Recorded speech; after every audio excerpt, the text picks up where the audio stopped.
Okay, so today we are going to continue on our Greek vase.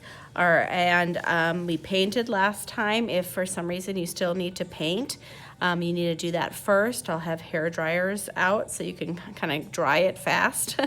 And then we're going to be drawing the designs on it today. So I've got this Greek designs handout. So there's a page 1 with different designs on it, and then there's a back side with different designs. And these are just idea sheets. You can kind of look at the books and get some ideas, or whatever inspires you that looks like something you'd see on a Greek vase. Okay, so those will be at your tables. I've already kind of started mine here. You're going to be doing this. You can use black or white, or a combination of black and white. Not making gray, but black or white at different times. I have a paper towel here, and then I can dry out my brush with the paper towel if it gets to be too messy. And then I want you to notice I'm going to do this all detail with the small brush. You do not want the super large brush. You're going to have a very difficult time. So you want like the smaller brushes to look at and to use for this project. You'll be much happier in the end, okay? So first thing I did was I'm kind of creating kind of a curve along here, and this is kind of just to make it look more rounded. So I'm going to do another curve line above here. And if your paint's dry, like mine is, if you do need to erase, you can erase. And you want to use the white erasers, not these pink ones. So you can kind of draw out just those lines if you feel confident and you want to go straight to the design to paint. I would suggest to actually draw it out first before you do anything like that. So, I mean, some of them, like up here, it was just I started off the lines like this, and then I have like an upside down T and a right side up T, and that's all it was. This one has that Greek like pottery look, so it starts off here. It's going to go up, over, down.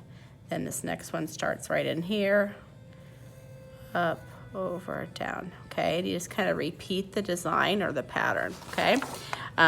This one up here, I did this design. That was a little more complicated, but I did draw it out. If I'm doing this, I want to keep my point pretty good. So when I do this, when I dip it in there, I don't dip it and give like huge globs of paint. I kind of even use the outside here to kind of twist and turn. And what that does is it gets more of a point on my brush. And then you can start painting. And you should have enough on your brush to get a lot done. You don't need to keep re-dipping it. And one thing I want you to notice, I kind of put my pinky on this table. And the reason why I put my pinky there is just to kind of guide me. And what's also very important when you're painting, I'm going to paint at the top and then work my way down, okay? If you don't do that, then you're more likely to drag your hand through the paint. And if you do have a lot of paint on here, you can totally use the hair dryer too. But I'm just kind of painting a little bit at a time. And remember, I'm just taking this in here and just getting it lightly covered, kind of twirling it on the end.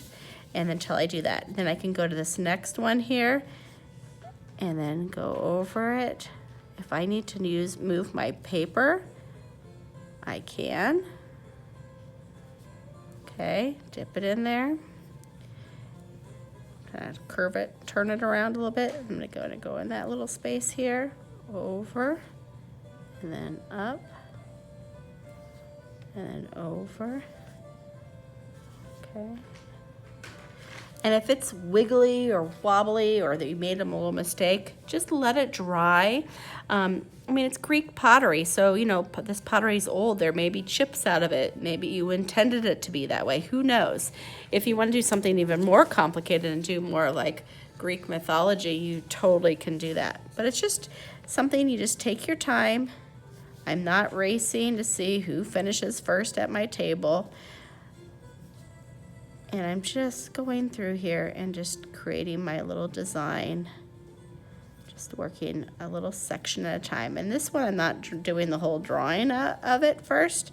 I'm just going straight here because I feel like it's a very simple, easy design. But if you want to draw it completely out, you can totally do that. But you can just see, it's just all about repeating pattern and design. And all I want to see is when you're doing this, if you commit to a pattern in like a section like this, keep the same pattern. Okay, so this whole row, I'm going to keep the same Greek pattern here, and it will just be nice and to see that consistency. Okay. And if you really like a pattern, you can keep repeating it. Obviously, some patterns are easier than others. So you can pick a pattern that you find works with yours, and it could be something simple. Look how simple this one is, just 2 lines and a wavy line, okay?